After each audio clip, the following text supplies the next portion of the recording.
And welcome, everybody, to the 129th episode of the Fact Is Podcast. We're your hosts, Nate Moses. And Stu Mowbray. Welcome, Stu. We love having you up here. How you feeling, bud? I love being here, man. I love not being tied up behind that monitor back there. Got you on camera now. Held against my will. Jamie Mowbray we have back there, can't help it, man. So, well, Stu, glad you're here. Glad you're on. No Ryan tonight, so it's just going to be us two rocking tonight. So Stu is running the electronics outside in plain sight. You can see all the magic happen. Good week so far. Lots of news. Lots of things that we're going to touch up on, of course. something that we're going to talk about with the board here in a minute. But before we do that, Stu, how you feeling, man? Doing all right? Feel good. It's been a good week. Been a good week. It's been a wet day. Yeah, it has. Playing a good week though for it. We definitely need it. So, before we get started though, let's talk about Andrew Tate. How about that, huh? New findings with Andrew Tate, and he's actually getting charged now by the Romanian government, if I'm not mistaken. He's been indicted. He's been indicted, just like Mr. Trump and potentially soon to be Biden family coming up. So a lot of crazy things happening in the news, but it does look like that Andrew Tate might actually be guilty. So, I know he was used as like a very popular individual to promote young men, chasing their dreams, wanting to drive fast cars and, hang out with hot chicks or whatever he would say and do their thing. But it looks like he's going to be behind prison bars now, or potentially. So we'll see what happens there. But just wanted to kind of touch up on that. That's an interesting story if you all have not seen it yet. So please go look that up. But you ready to jump right into this thing? Ready. All right, cool. Well, let's talk about this real quick. First off, see those words over there? Like, comment, share, and follow. Please make sure you all are doing that because that is the best way to support the Fact Is podcast. And if you're not doing it, can you really say you're supporting us? And that's the biggest thing, all we ask for. Nice, quick, easy ways to support: liking, sharing, following across all of our social media platforms. We have 2 different TikTok accounts. We have Facebook, YouTube, Twitch, Instagram, the Royal Rumble. Beautiful thing to be on as well. So please make sure that you all are just following us on every social out there. We truly appreciate it. Next, let's talk about the board. Number 1, we're going to talk about Trump a little bit. Everything going on with the indictment and when that date was set for August 14th. Oop, spoiler alert. Number 2, Hunter Biden. Going to talk about him, what's going on with the federal charges involved there. Number 3, the Bidens. Going to watch a couple of videos on that. So y'all hopefully enjoy that a little bit. Number 4, talk about Russia and Ukraine, how there was talks about potential peace deals that never went through. And then number 5, Epstein. Of course, we're staying on top of the story that should be on everybody's mind every single day of the week. One of the most disgusting human beings on this planet and what happened there. So, good thing to discuss also there. Sometimes I feel like our board stays pretty similar, but it's like every week we get just like a little bit of, each time. A little bit of something new like every time. Yeah. Drip every week. Yeah. it's something. It's just more revelations to whatever is being revealed every single time. But yeah, I mean, unfortunately, it is very similar in the fact that we are continuing to update you all with what we're finding out as we go. So real quick, I'm just going to pull up YouTube here to make sure I'm not missing any comments. Occasionally, it doesn't come through our operating system like it should to show us who all is commenting. So pulling that up, and in about 2 seconds we'll be ready to get right into the episode. So I'm good to go. Stu, whenever you want to drop over to the first article and talk about Trump a little bit. All right. And there it is. All right. Let's talk about Trump. So judge sets August 14th trial date for Trump documents case. So a Florida judge has set an initial August 14th trial date for former President Trump in the Justice Department's case over his retention of classified documents. Judge Aileen Cannon set the preliminary trial date for roughly 2 months after Trump's arraignment to her courtroom in Fort Pierce, Florida. The judge said in a Tuesday filing that all pretrial motions must be filled by July 24th. Trump and his team are expected to push the delay of the trial through those motions, however, making it unlikely that the August 14th date will hold. Trump pleaded not guilty last Tuesday to charges on 37 counts following a DOJ indictment alleging he violated both Espionage Act and obstructed justice in taking classified records from his presidency and refusing to return them. He is also facing charges for concealing documents and misleading investigators. Special counsel Jack Smith has said Trump's trial could be completed in as little as 21 days, but Trump, known for successfully delaying numerous prior civil suits, has a number of options for time-eating challenges in the case. The classified documents at issue in the case ignite a separate discovery process under the Classified Information Procedures Act, including a requirement under Section 5 of the law that requires Trump's team to give a preview of their defense. Trump's team will likely argue that the CIPA Section 5 notice requirement is unconstitutional because it requires them to give some sort of notice of their defense to the government.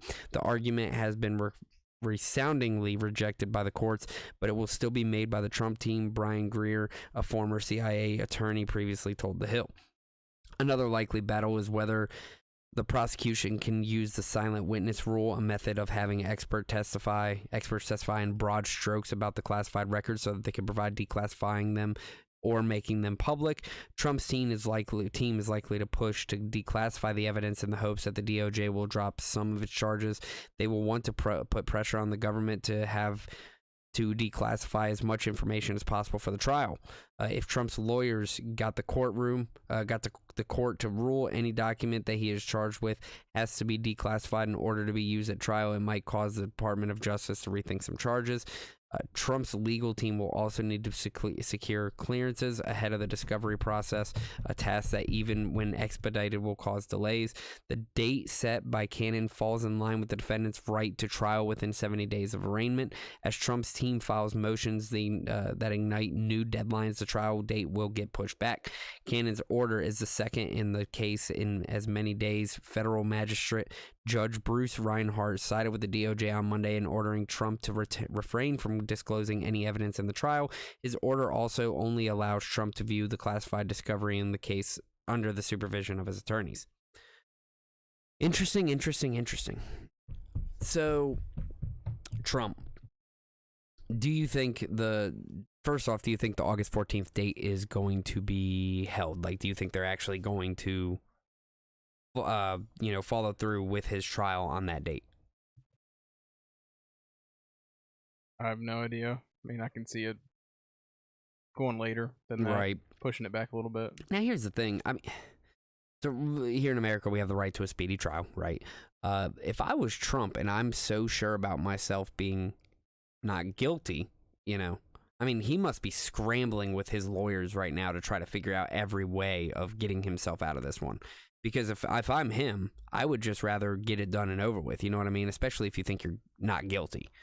But, like it said before, he's found ways to be able to push back these trial dates numerous amounts of times. Yeah, I mean, they're definitely building a defense for it.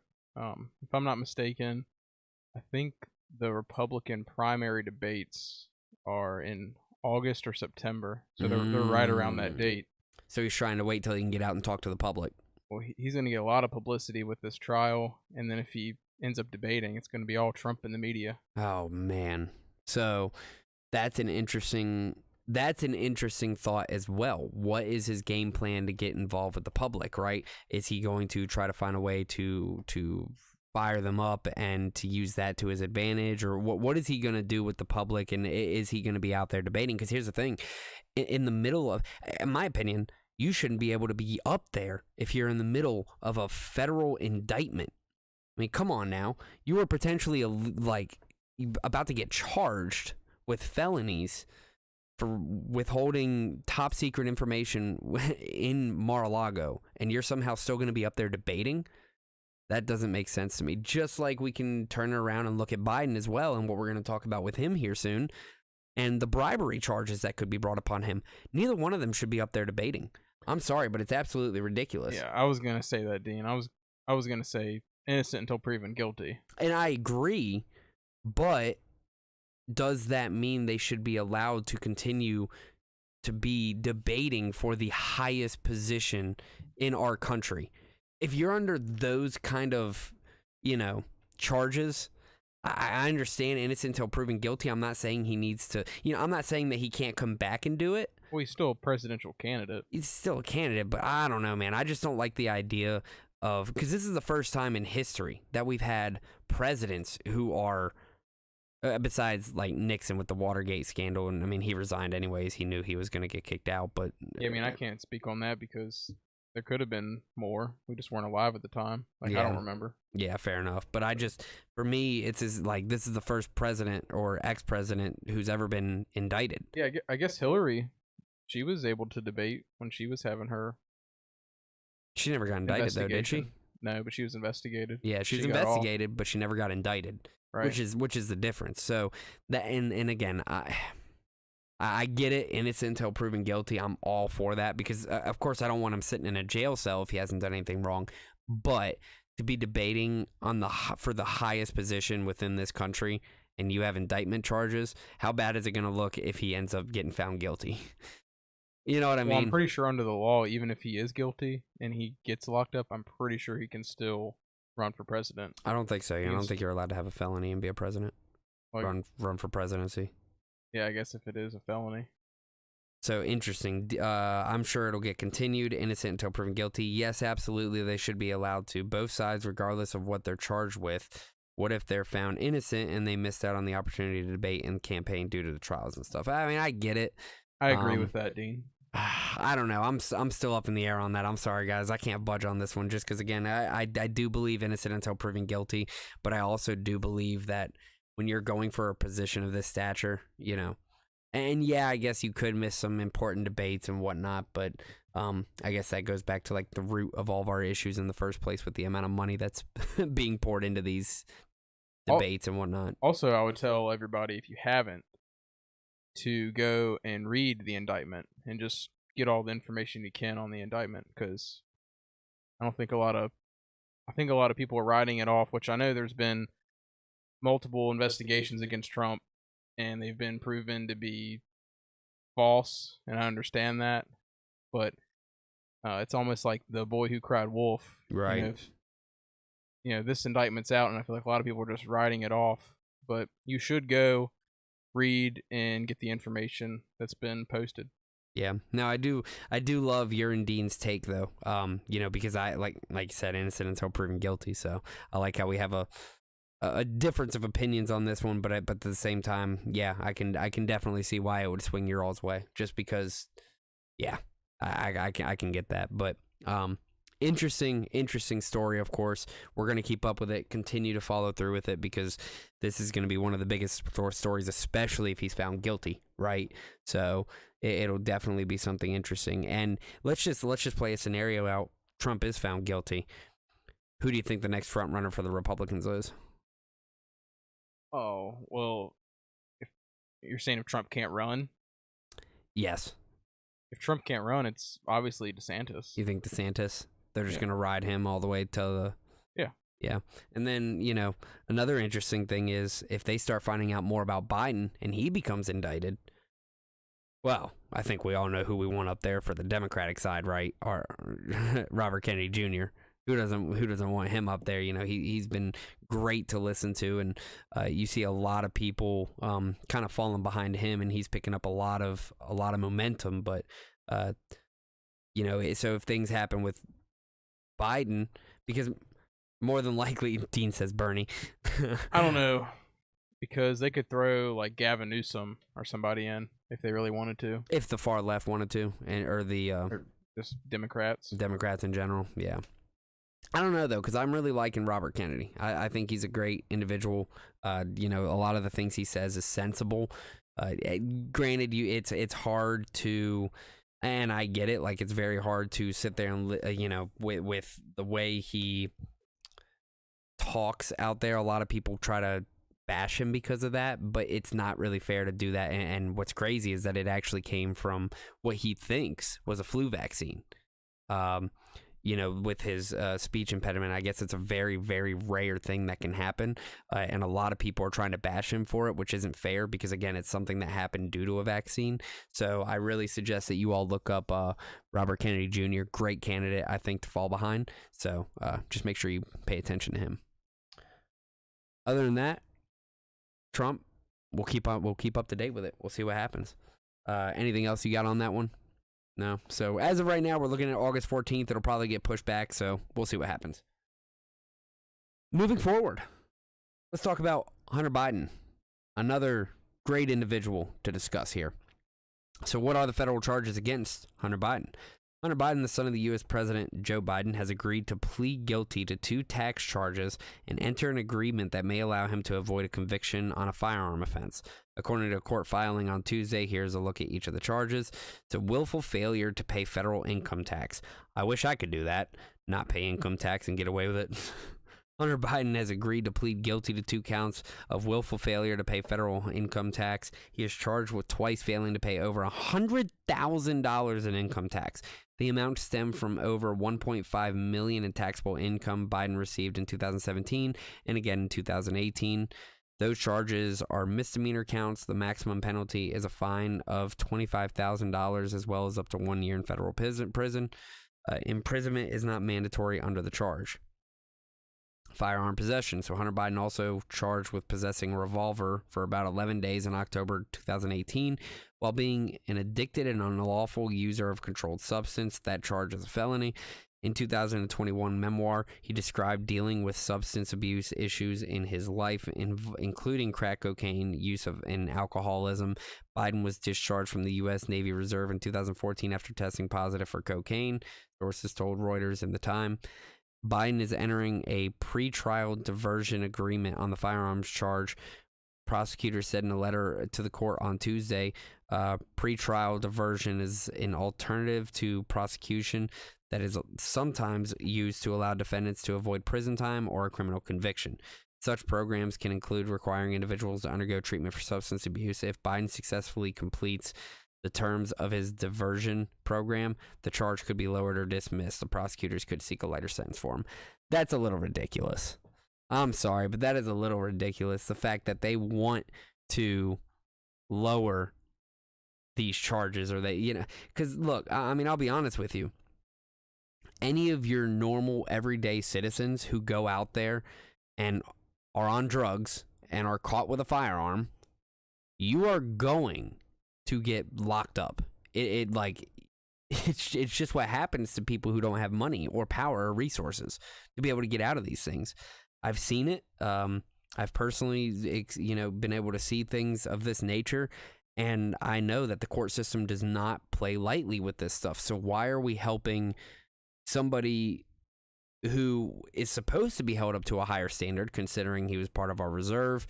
He served our military. His father is the president of the United States and been in Congress for a very long time. I can't quite understand why they are going to this length to be able to help when they should just be treating him like a normal, everyday American citizen. Stu, what's your take on this? I think you answered your own question. Yeah. He's not a normal, everyday citizen. He's the president's son. What does that matter? He's above the law, whether you like it or not. Yeah, there it is. There it is. He's That's above what's the law. wrong. That's what's wrong.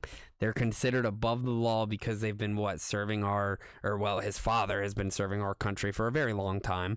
Not even necessarily doing a great job at it. But that's where it's at. Whether it's Trump, Biden, whoever, it doesn't matter. If you are involved with our political system and certain people, it feels like you are above the law, and it feels like that you are getting slapped on the wrist compared to those who do not have that opportunity. Now again, I am actually a huge believer in sending people more towards like a rehabbing form of sentencing, I should say. I don't want to say imprisonment, but like more of a rehabbing situation whenever it is drugs involved. Now, if you are a felon and you have a firearm with you, you know the consequences, right? Like, you clearly know that you're not allowed to have a firearm. But he wasn't a felon, I believe, at the time. He just got caught with a firearm while possessing drugs. And so I still do believe that he needs to be held accountable for that. I still believe he deserves felony charges, but they're going to do everything they can to make sure they drop it down to non-felony charges. Here's also something interesting. Love this. Do you think he gets charged if Joe Biden's never president? That's a good question. Like, do they even have this investigation at all? Right, if he's not president. But then again, would he even been put in the situation that he was put in without his father being the president? This was before he was president, I'm pretty sure. Well, yeah, that's right. Hold on. Let's go back. So, now the income, well, yeah, that was during Trump's presidency, 2017 and 18. And then 2014 is when he got discharged from the reserves, and then in 2021, a memoir he described dealing with substance abuse. Yeah, so 2018, while being an addicted and unlawful user of controlled substance, that charge is a felony. But he didn't. Did he not get the felony? That's the crazy part. Because if he, yeah, so he just had been charged with a felony. He had just been charged with a felony, and I'd imagine if Biden successfully completes the terms of his diversion program, so they're putting him in the diversion program to drop that felony essentially down to something lower. I would like to talk to people that have a similar felony charge. Yeah. See how they feel about it. Being charged with the gun possession and drugs. Yeah. I mean, because seriously, I know individuals who have been put in those situations and they didn't get that same kind of slap on the wrist. They didn't get put in diversion programs. They got locked up for 5 to 10 years, you know? Yeah, and it's kind of like black and white to me. You have these people, whether you have a bunch of money, they work for a corporation, they're in politics. Right. They get a slap on the wrist. Every time. This is just reality. And it's like elites versus your average Joe. Yep. And the average Joe is going to take the penalty. Let's see what old Deanie says here. So having someone in your immediate family in such a high role puts the entire family in the spotlight. The opponents of those in the spotlight will always be looking for a way to attack them. Yes, but regardless, I mean, you know, I think Hunter should be held accountable to his charges. He definitely should hold that felony, and he should be doing prison time, my opinion. You know, regardless of what Trump or usually a gun with controlled substance or illegal drugs is a pretty big deal. Exactly. So that's where I'm at. I don't care that it's Hunter Biden, right? I don't care that it's the president of the United States' son. He's still a human being who deserves to be held accountable for his actions. It's as simple as that. And that's sort of my point. Like, if Joe Biden's not president, if I guess the Republicans aren't pushing investigations into Hunter Biden, right? Does this get swept under the rug? I mean, I understand he got charged. What's kind of like a slap on the wrist or whatever. Yeah, because he has a chance to. Is there even an investigation at all? Is there even a felony charge at all? Probably not, because now it's just now being talked about. Right. After all this time too. Yeah. So, yeah, we'll keep up with it, and we'll let you all know exactly what happens there. But they're about to be in trouble for some other big stuff here as well, which we're actually going straight into our next 2 videos that we actually have for you all. Love to show you this. Dean, I love what you said there. Yeah, he should be held accountable for it, just like everyone else committing serious felonies. I agree. I'm 100% with you there. So we do have 2 very good videos. Let's go ahead and give these a watch. Do make sure you mute your mic on there. Joe and Hunter Biden allegedly has audio recordings of his conversation with them. 17 such recordings. According to the 1023, the foreign national possesses 15 audio recordings of phone calls between him and Hunter Biden. According to the 1023, the foreign national possesses 2 audio recordings of phone calls between him and then Vice President Joe Biden. These recordings were allegedly kept as a sort of insurance policy for the foreign national in case that he got into a tight spot. The 1023 also indicates that then Vice President Joe Biden may have been involved in bereavement employing Hunter Biden. Based on the facts known to the Congress and the public, it's clear that the Justice Department, the FBI, haven't nearly had the same laser focus on the Biden family. Special Counsel Jack Smith has used a recording against former President Trump. Well, what is U.S. Attorney Weiss doing with respect to these alleged Joe and Hunter Biden recordings that are apparently relevant to the high-stakes bribery scheme. Getting a full and complete 1023 is critical for the American people to know and understand the true nature of the document and to hold the Justice Department and the FBI accountable. It's also important for asserting constitutional congressional oversight powers against an out-of-control executive branch, obviously drunk with political infection. Remember, Congress has received 1023s in the past, and they've been made public. So asking for this 1023 to be turned over to the American people to read is not an unusual thing that goes on with 1023s. Our best salesman sells 9 cars a month. I'm thinking to myself, At the All foreign right, national we have who one more allegedly video for you all to be able to allegedly- show you. So hang on for just one more second. We'll play selling one like more offers video. 30 days in a month, and you sold 9 cars. And you're talking to a guy that was selling 9 cars a week on eBay.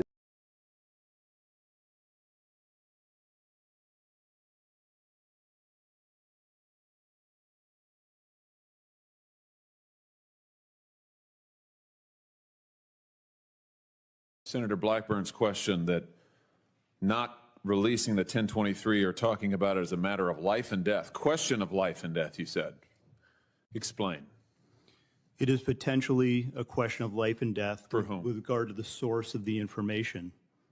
So, okay, so now we've confirmed that the document exists. That's progress because the FBI director initially denied that it exists. Why did he do that? We have already and previously acknowledged the existence of the documents. Yeah, after you first denied it. Now, when a member of this committee read it, right, the FBI director, let's just get the record straight. The FBI director initially said it doesn't exist. Then Senator Grassley said, I've read it. Then he said, oh, okay, well, gotcha. I guess it does exist. Now you're going back and forth with members of this committee, what's in it. Why don't you just release it? Is it classified?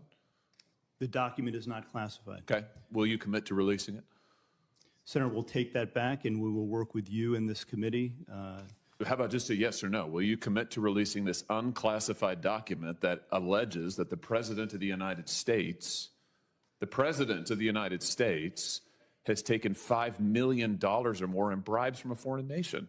The document has already been released pursuant to a subpoena to the House Oversight Committee. Has it been released to this committee? We will work with this committee within the parameters that are established to meet Will the you release the request. document to the public? It's unclassified. Don't you think the American people have a right to see it? Senator, the document, as you know, contains sensitive information that has bearing on the life of the source of the information, potentially. You can redact the source's name. We do this all the time. In some instances, Senator, and I know you know this, that is not sufficient to protect people. And that's what we strive and work to do each and every day. And I hope you would take that seriously, too. Oh, I take it very seriously. But I also take seriously the fact that your institution has repeatedly abused its authority. Ben Shapiro is here live. Stay with you. You just started a Well, that's quite an intro we've given you there. Yeah, no, I appreciate Now, it. that You was better a live up to heck it. of a Look, video. I mean, I look I've at that old never tape heard and one before. Suddenly I hit. So goodness. So how about that? Release the document. Let us all see what's going on with Biden and his $5 million given to him by a foreign entity. But now, again, you can play devil's advocate and say, what about Trump and the millions he's gotten from Saudi Arabia, right? You can go back and forth with this all day long, but I mean, it's just pretty sad that we're at a point in America that we can't, like, the American people can't see transparently what's going on anymore. It's all being hidden from us. And it's very upsetting because regardless of whether it's left, right, whatever, there's corruption everywhere. So how do we fix this? I don't even know, like, where to fix all of this. And even as Dean says, apparently they don't want the American people to know basically what that document says. I agree. So where we go from here, I'm at a loss, gentlemen. For anybody who has an idea of where we go from here, please share it, because I do not know anymore. I don't know how we solve it other than talking about it and having honest journalism. Right. That's the only way I see out of this. Make people aware of the situation and come together for the truth instead of dividing. But I like what Dean said. If we should hold everybody accountable for their felonies, and whether in the government or regular day people. Yeah. I'm for that too. And as far as the documents that are not classified, I think the FBI should release them and see what we got on our hands here. Yeah, I mean, I agree. It's just what's most frustrating of all is, even if we do get these documents, even if we are able to finally see what's happening, when will they get held accountable, and who's going to ensure they're held accountable? That's the scariest part for me. Our justice system should, but is that what's going to happen? Dean says, release all to the American people. Release it all to the American people. Make it public so the people can decide. Quit hiding and protecting all these elected officials. And that's the key word there too, right? Elected. We put them there. So we have the ability to take them away, theoretically. That might be what needs to happen going forward. We might need to just strip these individuals of their power and allow ethical congressional members to start serving us. Some people say it's easier said than done. It's very easy, as long as people wake up and understand who they're voting for, and understanding what they're voting for at a local level and how our system actually works. So please, everyone, make sure you are paying attention to your local level elections that happen more often than you'd expect, especially when you have things like county school board, sheriff, local town things. Those are just as important as anything else. And, do what we can to make sure we're getting ethical people in there, because the more individuals we have in there that will go for the greater good and for the American people, the more likely we're to stop having this corruption filled in our political world. So that's all I got on this. Anything else from you, Stiz? Release those documents. Execute Order 66. Yeah, release the documents and let the American people decide, like Dean said, basically. I agree. Yeah, 100%. So I'm all for it. We will see what happens with the Biden situation and all the bribery. Like I said, with the elections coming up, I wonder if they're not looking to get rid of Trump and Biden, just giving them felony charges, getting, brand new candidates up there. It'd be nice. It'd be refreshing. Even if it was between DeSantis and Kennedy Jr. or whoever, I would just love to see more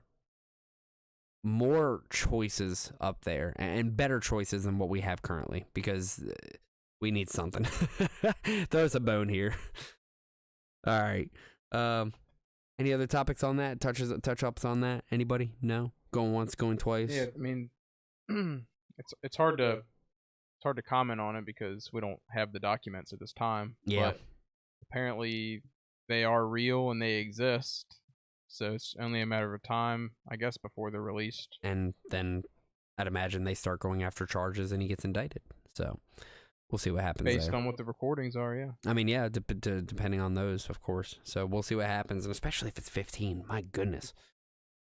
17. Right. Did they say 17? I thought they said 15. I think 15 of them are Hunter Biden and whoever else, and then 2 of them have Joe Biden in them. Nice. Well, we'll keep on top of that, and we'll make sure to release it here first as soon as possible at The Fact Is. So please make sure you all are following us, and we'd love to be able to provide that for you. So, moving forward, let's talk about Putin and his claims that Ukraine signed a peace deal, then threw it on rubbish tip of history. So, as Stu and I were talking about earlier, Stu actually brought this up one of the very first times he was on the podcast. So coming full circle with it. I was right. I was right. Vladimir Putin has claimed Ukraine signed a peace agreement soon after his invasion in February of last year. The Russian president held up a piece of paper during a meeting with several African leaders yesterday, saying it's a document agreed by a Kyiv negotiation team.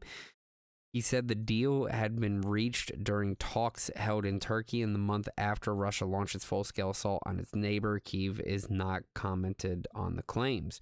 Speaking to a delegation which included South African President Cyril Ramaphosa, Mr. Putin accused Ukraine of reigning on the terms of the alleged agreement. He said the project of this deal was initialed by the head of the negotiations group for Kyiv. He signed it. Here it is. It exists. It's called the Agreement of Permanent Neutrality and Safety Guarantees to Ukraine. The president later said, but after we, as promised, drew our troops away from Kyiv, the Kyiv authorities, just as their owners usually do, threw it onto a rubbish heap of history. He added, I'm putting it mildly and trying to be polite. They turned it down. Where are the guarantees that they won't give up any other agreements? Peace talks between Russia and Ukraine were held in Istanbul and hosted by Turkish President Recep Tayyip Erdogan in March of last year. Ahead of the meeting, Mr. Erdogan had said Kyiv were prepared to agree certain demands such as recognition of Russian as an official language in Ukraine and the renouncing of NATO membership.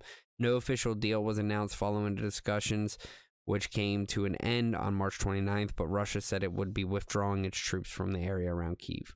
Well, that clearly didn't happen. Russia didn't, or are they saying that he would have, it would have been withdrawing his troops had they signed this peace treaty agreement. I don't know if it's real. I don't know if Putin is just throwing up fake documents claiming. I don't know what the situation exactly is. I would love to see the document. I would love to see the he official. Should make them public as well. I mean, just make it public, right? Like if you have nothing to hide, make it public. Here it is. Upload it to the internet. Everybody can see it. But I guess the problem with all that is nowadays, how can you prove what's real and what's not? Anybody can falsify a signature. He could send it to journalists. Yeah, but again, what's to say that they don't, put a fake signature on there, and then Russia? Ukraine, and then Ukraine's like, well, we never signed that, and then Russia's like, yeah, you did, blah blah blah, back and forth, he said, she said. Nobody really knows the truth anymore nowadays. It's really hard to determine what the truth is, but I mean, if it's a true treaty, he should release it to the public, let everybody see that he tried, making this a thing. Now, granted, there's just some pretty crazy demands as well. I think everybody's seen Russian as like an official language. I don't know of anybody who hasn't. But then on top of that, talking about how, that Ukraine needed to pull away from NATO, that they weren't able to join NATO, basically, renounce their NATO membership. I don't know, man. I mean, I could see why they wouldn't want to sign that document, as Putin is claiming they have. So, what the truth is, of course, we don't know. But it was really interesting that you brought this up like one of the first times you were on the podcast, and now we're here discussing it again, because he's actually, Putin has officially come out and finally said something. But again, why wait a year later, or year and a couple months later? I don't get that. Yeah, because I'm pretty sure initially there was a report on it, so that's what I was referring to when we talked about it the first time. And then Putin comes out and says that basically it exists. So, yeah, make it public. Let us see it. Let us see it. Let the American people see it. Yeah, I don't quite understand where he's going with this, though. I don't know, again, why year and a half later he's like, hey. Well, it would make Russia look better. I mean, it would look not like he trying to get the public back on his side, kind of. I was going to say it makes America look like war hawks, but I mean, we do that to ourselves. History will tell you that. Yeah, so it would make Russia look a lot better if they were trying to come with negotiations with Ukraine. and then NATO steps in and stops those negotiations. But I mean, that doesn't give the right to Russia to invade Ukraine. Disagree with that, but yeah, I mean, we could be talking about a whole different thing today if this would have happened. Yeah, it would have been kind of nice too, And what's crazy is, some of the headlines that came up with Boris Johnson and individuals in NATO talking about how, they shouldn't be wary of this peace treaty that's coming about. Why would we not want a peace treaty, right? Why would we want war? Which, by the way, we just sent another, if I'm not mistaken, 1.2 or 1.8 billion. I don't know the exact number, Stu, if you can remind me. But we literally just sent another 1 point something billion, correct? I want to say 1.6. 1.6. Okay. At that right now. Yeah. If you can look that up. So I mean, we just sent another $1 billion over to Ukraine. I mean, how much more of our American tax dollars are going to go into this? 1.3 billion. 1.3. How much more are we going to continue to contribute to this situation? It's very disturbing and it's very upsetting because we don't need to be wasting taxpayers' dollars like this. And I wish there was something more that we could do to prevent this. But again, the only way we can do that is by voting for individuals that are going to uphold what we have best in our minds. So best in the American people's minds. So yeah, I mean, you just got to vote for the individual that you really believe is going to follow what's best for the American people and go from there. Yeah. So, interesting thoughts there. So you want to bring this up real quick? Yeah, I can't remember if this was the one I brought up to you. I mean, this is 10 months ago. So yeah, very possible. Very possible. So yeah, UK's Boris Johnson in Kyiv warns against flimsy plan for talks with Russia. So this is where we were talking about where Prime Minister Boris Johnson lauded Ukraine for its indomitable resistance to Russia's invasion during a surprise visit to Kyiv on Wednesday. Said was not the time to promote a flimsy plan for negotiation with Moscow, and that's just crazy to me. Again, why would you be avoiding peace talks? I don't get that. Johnson, who is due to leave office next month, spoke at a joint news conference with President Vladimir Zelensky on his fourth trip to Ukraine this year as Ukraine celebrated 31 years of independence from the Soviet Union. So, yeah, it was really interesting to see that as well, and how there were individuals within NATO even who were like, no, we don't want peace talks. Don't let them do this. Let's. So it's weird to see how, we could have avoided this whole situation in the first place, and people have lost their lives, and there's been tragedy, and Ukraine has been, their homeland has been demolished. I mean, their infrastructure and the people that are living there and everything that's been happening. We could have avoided all of that if they would have just done some peace treaty talks. And saved a lot of Ukraine and Russian lives, too. And saved a lot of lives. That's the most upsetting part of it all, of this all, is that we're losing human lives. For what reason? War? Money? Is that the biggest influence? I heard today, war is the biggest human failure. Oh, yeah. Like, violence should be your absolute last choice for any situation ever. It should never result to violence. At least that's my opinion. I am not typically a violent person, and I never like to be. But those are, again, very last resort things that I hope to never have to do. Yeah. So, again, that's why I don't agree with the Russian invasion, of course. But where's the U.S. calling for, a year later, where is the U.S. calling for negotiations to try to get peace, to try to end this war? Like, I don't see that in our current administration. No, because all they want to do is keep sending billions of dollars over there. And I'm not understanding that aspect either. Why? why are we sending billions and billions with an S at the end? Billions of dollars. I don't get it. I mean, this isn't really off topic, but we send all that money to Ukraine. Right. And have you seen some of our cities in the U.S. today? Oh, yeah. They look like, I mean, third world countries. They look devastated. The infrastructure is ran down. Crime is up. Poverty is up. Yeah, poverty's up. People living paycheck to paycheck can, barely afford their bills. I mean, that's the crazy part. Like, the middle class is almost gone today because people are, I mean, even, I know people who are bringing in, crazy statistic. Did you know that 30% of people who bring in over $200,000 a year, whether it's combined or by themselves, lives paycheck to paycheck? People don't know how to live within their means. We're not taught in any schooling. We're not taught at all how to handle finances. And even then, again, we're not living within our means as individuals, but those who are struggling to even make $80,000 a year combined, $40,000 alone or $30,000 alone. It's a struggle out there for those individuals.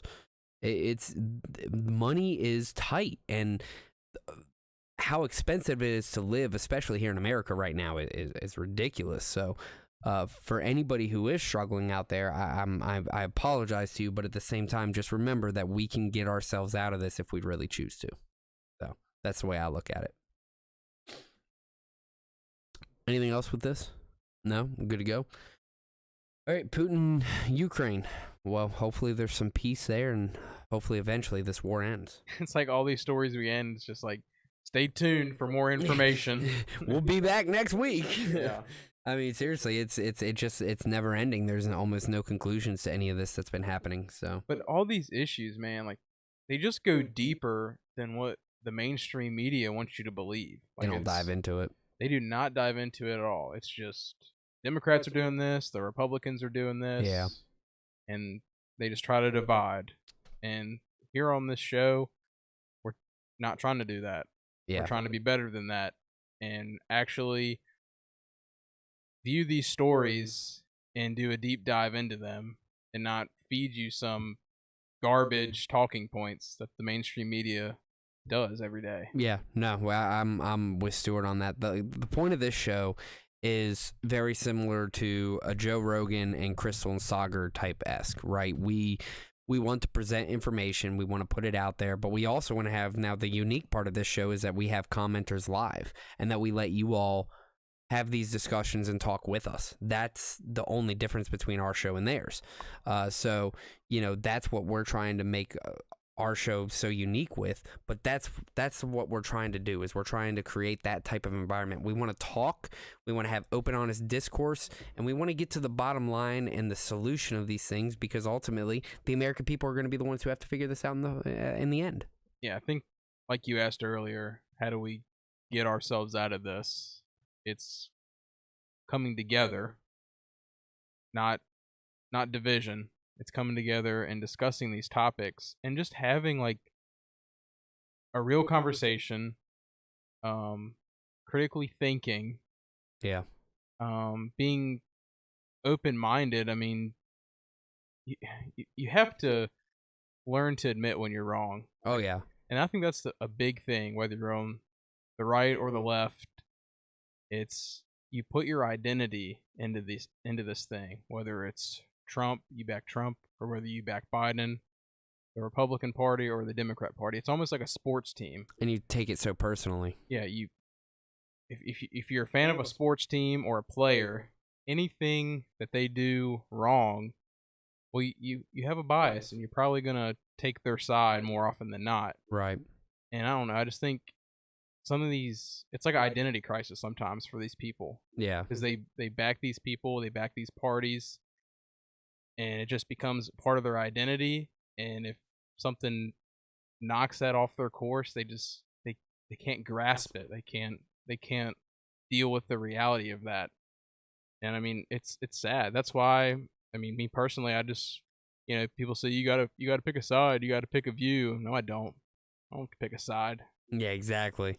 You just like in sports, I enjoy the game, right? Like, I'm not here to pick a side. I'm just here to enjoy the game. But even then, I like the kind of comparison to like a sports team there, because really what I think about is, even if I'm a fan of my sports team, right? Like, I'll go back. I'm a Giants fan, right? I'll go back to the 2016 boat incident where Odell Beckham and they've made their first, playoff trip, and they all go out and they go on vacation. I love my team, but at the same time, I expect them to be better than that. You know what I mean? I want to hold them to a higher accountability than other teams or other individuals, because you're representing me, or like, what I love. So that, I can see what you're saying there, but I can also see the opposite side where it's like they're expected to be better than what they are. So I like that take, though. Yeah, and for me, I'm a Packers fan and a longtime Brett Favre fan. That dude was my hero growing up. That's tough. And here recently, in the state of Mississippi, he used welfare state funds to fund a volleyball stadium or arena for the college that he went to, and also a college that his daughter went to. And he funded that stadium with, basically stole from poor people from the state. Mm-hmm. So this is my hero growing up, and I gotta say, Brett Favre, you are in the wrong, buddy. There you go. You See? just gotta learn to grasp at these things. But that's the beautiful thing of acknowledging when things don't go your way and being able to swallow your pride and say, hey, I'm a human being, and, I made a mistake. Yeah, well, even then, you didn't make a mistake following the individual at that time, or, believing that thing at the time, because, 2020 vision, right? Like, had we known that Brett Favre was going to do this, it's like, oh, crappy person, right? Like, oh, I shouldn't be a huge fan of him, but that's not what happens, right? So, you believe what you believe at the time with the information you had. Yeah, being a longtime fan doesn't mean that I'm just gonna cover my eyes if he does something wrong. Right. I mean, right is right and wrong is wrong in my eyes. And that's, coming full circle, you take that to politics, and you have this identity as a Republican or a Democrat, and you back these candidates. You could even donate a bunch of money to them. Yeah. But you've got to like drop the partisan. Mm-hmm. Yeah, I agree. You gotta be able to separate your identity from the individual that you're trying to believe in, right? Because like, I know plenty of people who were Trump fans, and I don't know if it was me convincing them that they should look more into Trump, or that they should, because I understood he was considered the worst of two evils between Hillary and Biden. Like, I get that part, but it doesn't necessarily mean he's not evil, right? Like, yeah, and some people aren't going to change their minds. No, some people won't. But I've known plenty of people who are now like, wow, I am not on Trump's side anymore. Or they stopped being on his side part of the way through his presidency when he wasn't upholding his, what he said he was going to do. I'm sorry, but if your news or your media or wherever you get your information from is just telling you that everything Trump does is good, and vice versa, everything that Biden and the Democrats does is good, you should probably, watch some other kind of news. You can keep watching the news that you're watching, but watch something else too to get maybe another side or another view. Yeah, which was great, because earlier we were just watching that Crystal and Sagar video, and Sagar even said, I would get this from somewhere else, but in Russia they only have one news media source, which is, I can't remember the name of it. It was like the Russian something or another, but that's the crazy part, is here in America or other countries that have a more free open market, you have probably at this point millions of independent news media sources out there to be able to look upon, whereas some of these countries, you only have one. Even like China, the CCP, their news organization, it probably comes from only one source. So think about that. Got to appreciate what we have here. Even though we talk about the bad, you got to appreciate the good as well. So just keep that in mind. But great discussion, great content coming out of this next week. So love this. All right, cool. Let's get to it. Let's move on to the last topic we have for the night, which is going to be Mr. Epstein. More about him. All right. Internal JP Morgan report provides new details on bank ties to Jeffrey Epstein. Chase reviewed its ties to Jeffrey Epstein in 2019 and found that he had regularly given business advice to one-time JP Morgan executive Jess Stolle and invited him to meetings with senior officials in foreign governments. Epstein also helped Stolle with more personal matters that the review found, such as the application process of Stolle's daughter into a PhD program at Columbia University. The 22-page internal report, which was reviewed by the Wall Street Journal, was prepared after Epstein was arrested in 2019 on federal sex trafficking charges. Epstein died in jail that year before he was tried. JP Morgan declined to comment beyond its earlier statements that it was a mistake to deal with Epstein and that the bank would have never associated with him if they had known about the alleged sex trafficking. JP Morgan has been fighting a lawsuit brought by the U.S. Virgin Islands alleging that the bank ignored red flags about Epstein's behavior because he was bringing in wealthy clients for the bank. The bank this month agreed to pay $290 million to settle a similar lawsuit brought by an unnamed woman on behalf of herself and other Epstein victims. The report showing what the bank knew about its Epstein ties is now part of the dispute with the U.S. Virgin Islands and could be made public in the legal proceedings. Epstein was a JP Morgan client before and after he was convicted in 2008 for soliciting a minor for prostitution, which he got a slap on the wrist because of the federal attorney, Alex Pareda, I believe was his name, if I'm not mistaken. Horrible situation there. You got to look that one up. He had a close relationship with Stolle, who ran its private bank for wealthy clients and later in its investment bank and several other bank officials. Epstein and Stolle exchanged hundreds of emails, according to the U.S. Virgin Islands lawsuit. Stolle left JP Morgan in 2013 and went on to become the CEO of Barclays. JP Morgan has sued Stolle, claiming he misled the bank, and it said Stolle was the executive who was accused of sexual assault by the Epstein accuser who sued the bank. Lawyer for Stolle, who left Barclays in 2021, had denied the allegations against him. He said he regrets his relationship with Epstein. Stolle's daughter didn't respond to requests for comment. In 2019, JP Morgan report said that Epstein had appeared to have forged close relationships with senior executives and government officials, including Dubai's Sultan Ahmed bin Sulayem and British politician Peter Mandelson. Epstein tried to connect these associates to Stolle and the bank for business deals and international expansion. In December of 2009, Epstein wrote emails to both bin Sulayem and Stolle to set up a meeting between them and advise Stolle on how to conduct himself with bin Sulayem and what to expect from him. According to the report, in one email, he told Stolle, "Sultan is laying the groundwork for you to establish a serious presence. JPM reputation in the region is poor." Bin Sulayem, who is CEO of ports operator DP World, had several visits scheduled to Epstein's townhouse between 2011 and 2014, according to the documents reviewed by the Journal. Bin Sulayem and his representative didn't respond to requests for comment. The JP Morgan report shows that Epstein involved in an email conversation in 2010 with Stolle and Mandelson regarding JP Morgan's efforts to purchase the Royal Bank of Scotland's stake in Sempra Energy and a mining deal in the Congo. Mandelson, a member of the House of Lords and former member of cabinet in the UK who associated with Epstein, said in a statement to the Journal that he very much regrets ever having been introduced to Epstein. Mandelson also said his connections to Epstein had been known and that he never had any kind of professional or business relationships with Epstein in any form. In May of 2012, the report said JP Morgan private bankers advised Epstein on how to structure the deal in an unnamed client to buy Edvard Munch's Pastel, The Scream. That month, Leon Black, the billionaire private equity funder who was a frequent visitor to Epstein's home. I wonder why. According to the documents reviewed by the Journal, bought the artwork for nearly $120 million. Black didn't work with Epstein or JP Morgan on the purchase, a spokesperson said to Black said.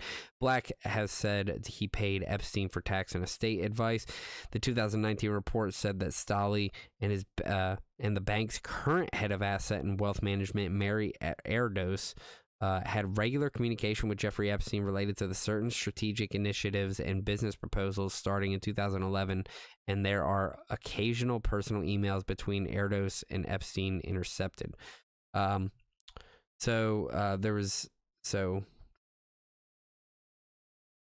it is, sorry. Stolley communicated with Epstein more than Erdos did. The report shows, and Stolley appeared to share non-public information with Epstein. Stolley told Epstein about executive changes at JP Morgan ahead of their announcement and discussed deals JP Morgan was trying to execute. The two men discussed women, the report shows, and referred to themselves as family. Oh my goodness, man. This is just loaded with some crazy crap. That was fun. Say hi to Snow White. Stolley wrote in July 2010 email to Epstein. According to the report, Epstein responded, "What character would you like next?" Stolley replied, "Beauty and the Beast." The report said Epstein offered to help one of Stolley's daughters in applying for graduate schools, including Columbia University. Epstein said he would get in touch with various Columbia officials and offered to connect Stolley to the university's president at Davos World Economic Forum in 2011. There was no meeting between the president and Stolley, nor did the president know Epstein then or later. A Columbia spokesman said there is no factual basis for these assertions. In 2011, Stolley wrote to Epstein, "You have paid a price for what you've been accused, according to an email in the report, but we know what you have done for us, and we count you as one of our deepest friends and most honest of people." Okay, so let's just be clear. That whole say hi to Snow White and wanting Beauty and the Beast, I don't know what the hell that's code for, but that's some creepy crap right there. They were just watching a Disney movie, bro. Yeah, okay. Because that's what they did. This is so deep, it's ridiculous. I mean, it's across countries and politicians and leaders amongst some of the most elite schools and CEOs and executives of some of the top corporations in the world. Dude, I don't even know. Like, where do you begin with this case? With how many people? Because here's the problem. Epstein had connections with all these individuals. And a lot of these individuals were known to go to his house, to go to his island, whatever. Every single one of them was recorded 24/7 when they were in that premises. How much dirt did he have on these people to get to where he did? That's like literally the only way I can see Epstein getting to the status that he did. You know what I mean? I truly don't understand. And even back in 2008, when he was accused of soliciting a minor and he got a slap on the wrist with a couple months in jail and he was treated like a king while he was in there. Got to go play tennis and all sorts of crap. And again, that was through Alex Pineda, who was the federal judge for that situation. It was like he wasn't even in jail. Yeah, it was like he wasn't even in freaking jail. Or prison. I don't understand how deep this goes and to what extent and how much we need to uncover for this to be, solved. Yeah, I feel like we're just getting to the tip of the iceberg here. Gosh, this thing's deep. This is deep. And why do I feel like our politics are run like this as well? Oh yeah. Oh yeah. It's just scary to see what's happening. And what's worse is this ever going to be resolved in our lifetime? I don't think so. Just like what you'll see with the Kennedy assassination, right? Yeah. They're releasing records now that people are starting to die off who were involved with it. Oh, great. So nobody's going to be held accountable, but we'll know the truth. That's genius. Great. Thanks, guys. Because nobody wanted to hold anyone accountable for an amazing president that we had. I don't even know again where to begin with this, but something has to be done. And what's even happened to Maxwell here recently? There hasn't been much release on her, has there? No, I haven't heard much on her. No. But yeah, from that article, it looks like greed is a big problem. Gosh, yeah. They were all getting rich. And yeah, I don't think they're sorry. They're just sorry they got caught dealing with this dude. Oh yeah. And it's not up to me to say if they're guilty or innocent for what they did. If they did it or not, I don't know. But yeah, they're in my eyes they're corrupt people, and I think they're just sorry that they got caught, and they made a lot of money, and they probably did a lot of corrupt things that they Mhm. should go to jail for life for. But yeah, I mean, it's every story we read here, every article we go over, it's just like, where is the accountability? Every time. Where's the accountability on these things? I just don't know that we're going to see it. And unfortunately, I don't know that we're going to see it in our lifetime or maybe even our children's lifetime. I don't know. The idea is that we leave the world a better place for our children, the next generation, than what it was left for us. And we were held up to like almost an impossible task of trying to make it better. The boomers kind of screwed us. The baby boomers, yeah, but I just don't know where this is going to go and what we're going to be able to do to get to the bottom of this rabbit hole. Just last week, Ryan we were talking about a rabbit hole of the flat earther theory and all that good stuff. Like, he was like, you want to go down a rabbit hole, go down the Epstein rabbit hole, because I bet you'll never stop digging. I can't imagine the amount of dirt that would come out on some of these individuals that would get caught and, like you said, should go to prison for life. Yeah, I mean, there's people out there that were involved with Epstein, and they're still free. I mean, they probably did the same stuff Epstein did, what he was in jail for, and they're still free out walking around. That's the crazy part, is they literally have we know what he got locked up for. Even if he didn't go to trial, we know what he got locked up for, and he was surrounded by some of the most powerful people in the entire world. Not just the country, the world. When you are friends with the leader of where did it say? Abu Dhabi, right? You are talking about or Dubai. I'm sorry, Dubai. You are a friend of one of the most powerful leaders in the entire world, Dubai. Okay, Dubai has money. Dubai has huge money. Like if I'm not mistaken, scratch my back, I'll scratch yours. Yeah, thing. And these are the most powerful individuals in the world, and they were all hanging around a known sex trafficker, and we're not even thinking about bringing these people in and investigating or doing anything. Light bulb's been going off for a while, y'all. We need to figure something out here. We can't just leave this, rock unturned. We got to do something. But where that accountability comes into place and who does it, I don't know. I have no idea. I don't either, man. And I know for a fact this is how our politics work, because a couple weeks ago we talked about that Supreme Court justice that Thomas. He's friends with that billionaire. Yeah, Chief Thomas, and he was getting I believe certain gifts and things of that nature. And now they don't know if it necessarily had anything to do with the court cases, but either, because they didn't know if there was any kind of bias towards it, but I'm sure there was. How many of these people could have been friends with this billionaire that was like, hey, here you go, Thomas, help us out here a little bit.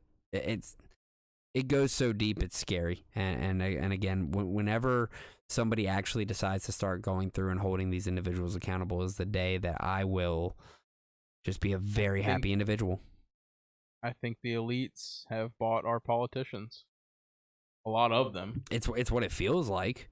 Because again, why aren't any of these politicians out here saying, we need to start investigating anybody who was around Epstein? Yeah, it is a child sex trafficker, The attention span is just crazy. Like, the big stories that come out and they're talked about for a couple weeks, a month or so, and then it's just forgotten. Like, who's talking? I mean, obviously the Wall Street Journal, but who do you see in Congress and stuff that's still talking about Epstein? Nobody. Not one person. And you know what's crazy to me is that every single one of these people, or most individuals out here, have children. None of us want something bad to happen to our children. And this guy was a known child sex trafficker, and nobody's sitting here saying, look at this guy. what are you as a politician going to do to follow up on this, right? Like, how are you going to help us with this? I just don't get why we don't bring more precedents and focus towards this. And the victims too, and the people that were involved are probably pretty scared to come out because I'm sure they've been threatened. Oh, easily. Yeah. Yeah, easily. Or well, I mean, even then they've had settlements. You know. Yeah. Like it just said, they had how big of a settlement with J.P. Morgan? Yeah, I guess they'll just do the corrupt thing and just pay them all off. Yeah, so the bank agreed to $290 million to settle a similar lawsuit brought by an unnamed woman on behalf of herself and other Epstein victims. On a side note, is that the second or third person that J.P. Morgan's paid off? Like, is J.P. Morgan going to get investigated? Yeah, no joke. If they keep bringing in all these people with big money and at the end of it, they're like, oh, crap, they were this? Oh, man, here's some money. Here's some money. Go ahead. Go do what you got to do. You know, $290 million split amongst, like, what is it, 10 people maybe that this Epstein victim and multiple victims came to. Like, let's just say it's 10, $290 million. I mean, I think they'll live the rest of their lives without ever having to work a job again. So they're content with what they got until one day they're not. You know, who knows? I don't know. I don't know what it is or what we're going to do to fix all this, but something's got to give. So that's where I sit with this. I'll tell you one thing, buddy. We're going to talk about it every week. You're damn straight we will. Until something's done about it. Until something is done about this. So the American people, please make sure you are watching our show, because here at the Fact Is Podcast, we talk about relevant crap. So we like to think anyway. We like to we like to critically think. I mean, forgive us for that. Yeah, man. I don't care what the topic is. I don't care if it's from the right or it's from the left. I'm gonna talk about it, and I'm gonna do my best to hold these people accountable and put the information out there and put the facts out there. Or until we get canceled. Dean's right about that too. And that is a possibility. That is a huge possibility. I mean, we've already gotten the YouTube account deleted. We've already lost one of our Fact Is accounts on TikTok, and one of our other accounts, our main account, actually got. Yeah, you brought up Russia and their state media earlier, but sometimes it feels like we're in that situation too. It really does, because it all gets suppressed. I mean, you can just go back to Tulsi Gabbard and situations like that, and you know, those are very blatant, out in the open things that happened. And I know we've talked about RFK Jr. today, who's a Democrat candidate. They've been taking down his videos even from years back on YouTube. They've just been taking down his videos of stuff they've discussed, podcasts he's been on. I mean, they've been up for years, and then now all of a sudden that he's running for president and he's getting more exposure, now they're starting to take his stuff down. It's just stuff. Whether I agree or disagree with the dude, I don't think that's right. Yeah, because Kennedy Jr. had a interview with, who was it? I was just listening to the podcast episode with Joe Rogan and a gentleman named Esteban, and they were just talking about how JFK, he was on Kennedy Mike Jr. Tyson's podcast. and they pulled it off YouTube. Yeah. Yep, they pulled it off YouTube because Theo Von's. Yep. Oh, Theo Von. I didn't know that one, actually. Yeah, they took his down. And then see, like, some people make their living doing a podcast. So it's like, say we were this big podcast, and I mean, I would love to have anybody on, but let's say we have RFK Jr. on, you know, we would have to think, you know, or if we're getting paid, you know, by YouTube or whoever, we have to think about having him on, because it could get taken down, and that videos, we're not going to get paid. They could cancel us. I mean, yeah, if exactly. It's our way of living. I mean, people will just self-censor too. And that's why places like Rumble and those who are a lot less censored are going to start making a big comeback, or I shouldn't even say comeback, big reveal or big following, I should say, because they're going to be the ones that, you know, aren't censoring anything, and people are going to start realizing, hopefully. So, let's see. We should, Ryan, what's happening, man? He said we should definitely get RFK Jr. on. I mean, I'm down to have him on. I'm always down to have RFK on. That'd be great. The Royal Rumble. Oh man, love it, Ryan. We are coming right to the end of the episode, though. 9:17. We talked about our 5 great topics for the night. We got to talk about Trump, Hunter Biden, the Bidens in general, Russian, Ukraine, and Epstein and his connection with J.P. Morgan. So, good topics, great discussion. Really appreciate everybody coming around. Dean, Ryan, of course. I know you're not here on the tonight, but look forward to having you back. Or at least maybe you and Stu next week. I personally will not be able to make the episode next week. I apologize. I will be dealing with some personal things there.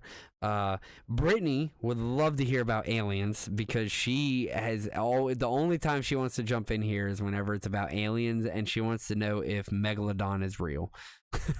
That's the only thing. And yes, Ryan, I didn't know if you wanted us to announce that, but Ryan's son was born.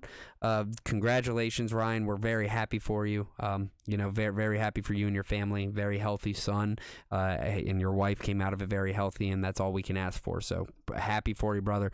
Look forward to having you back, and as we're going to be talking about our conspiracy episodes here soon, which, by the way, we'll have no factual evidence behind it. And then Ryan says Megalodon is and were absolutely real. So you think they still are real? I agree with that, actually. I think Megalodon's still real. And aliens as well. Aliens, of course, are real. We know aliens are real. But Megalodon is for sure real. I'm telling you that he or she has adapted to the underfindings of our ocean that we, how much of our ocean isn't even discovered? Like 80%, because we're not even able to dive down that deep, right? I don't even know if we've discovered 10% of our ocean yet. I don't even know how much of it we found. And to think that Megalodon ate the Titanic sub. We did. So I have seen a couple movies, Ryan, with Megalodon involved. There's been a couple of different movies. The Meg is the most recent one that me and Brittany actually watched. So that was a great one to watch. It's great. I absolutely love it. Speaking of the sub going after the Titanic, let me ask you this. It's a bunch of billionaires that went down in a sub to go down to the Titanic. Do you think taxpayer money should be finding them, or do you think their own freaking family should be out there supplying all that billions of dollars to find them? Because taxpayer money is going towards this, of course, to be able to find the expedition. Now, granted, I understand we're trying to save a human life, but you're telling me, first off, I'm so confused with this whole thing, too, because I don't understand how they're not able to ping that craft and be able to go underwater and find it with all the technology that was in it. It's in a shark's belly, right? It's in a shark's belly. No, from what I understand. Ooh, Dean says yes. Taxpayer money should be finding them. From what I understand, the tickets for that thing was like $250,000. Yeah, and apparently it was some very, very wealthy individuals who were down there. So. Yeah, interesting. I heard it was on purpose because some of those rich people were part of a pedo ring. Interesting. You said that, Ryan. Yeah, of course. It's not like they plan to go missing. Or did they, Dean? That's the question. So no, I mean, that's, I'm sure we'll keep up with that story as well. At least you tried to bait me, didn't you? You tried to bait me with that question, didn't you? Dean, you see what he did? Yeah, I did. Dean sees what you did. Yeah, he sees what I did. No, because yes, the taxpayer money should go to finding these individuals, of course. But, fun times. Conspiracy theory? Maybe it is a conspiracy theory. But I'll tell you what's not a conspiracy theory is aliens. Because those things are real. He said, oh, I saw it. I love it. All right, cool. Well, we are at the end of the episode here. Let's go ahead and start logging off. So with that being said, thank you all so much for coming by tonight. Those of you on TikTok, on our backup account where we did reach over 1,000, so we were able to finally go live. Our main account should be able to go live the next time we are live. Also, again, I will not be here next week, so Ryan and Stu, if you all do the episode, fantastic. If not, we'll see you all in 2 weeks. Please make sure you have a fun, fantastic time. Keep up with our content, and make sure you do the following. Like, where's your camera? Like, comment, share, and follow. Because if you're not doing that, are you truly helping? The fact is, It's a great question. So, thank you to everybody who came around tonight. Ryan, Dean, Brittany, thank you all so much. You all made it awesome. Dean. Everybody on TikTok, thank you for coming around as well. Love the information. Great episode tonight. Thank you, Dean. Appreciate that. So just a couple of closing remarks here. Thank you all again for coming to The Fact Is. Ultimately, I want to say, please make sure you all share this with people that you agree with, but more importantly, please make sure that you are sharing this with those that you disagree with, because us here at the Fact Is podcast believe that we all have more in common than what we don't. Because us here, we like to have open, honest discourse and critical thinking, and that's exactly what we like to do. So please make sure you all do that. Real quick, end of the episode, I like to thank all military personnel, active duty and retired, all those in law enforcement, fire and rescue, doctors, nurses, paramedics, hospital staff, farmers, those in American manufacturing, especially Origin.com. Thank you all so much for Origin, those who are doing American manufacturing. Boom, there it is. Those in social work, helping take care of the U.S. citizens, especially with the mental health crisis that we have going on in America right now, and ethical congressional representatives. Thank you to all of you here in America that are truly making a difference. We can't thank you all enough. So, with all of that being said, this was the 129th episode of The Fact Is podcast. We're your host, Nate Moses. And I'm Stu Mowbray. And we will see you all next time for 130th.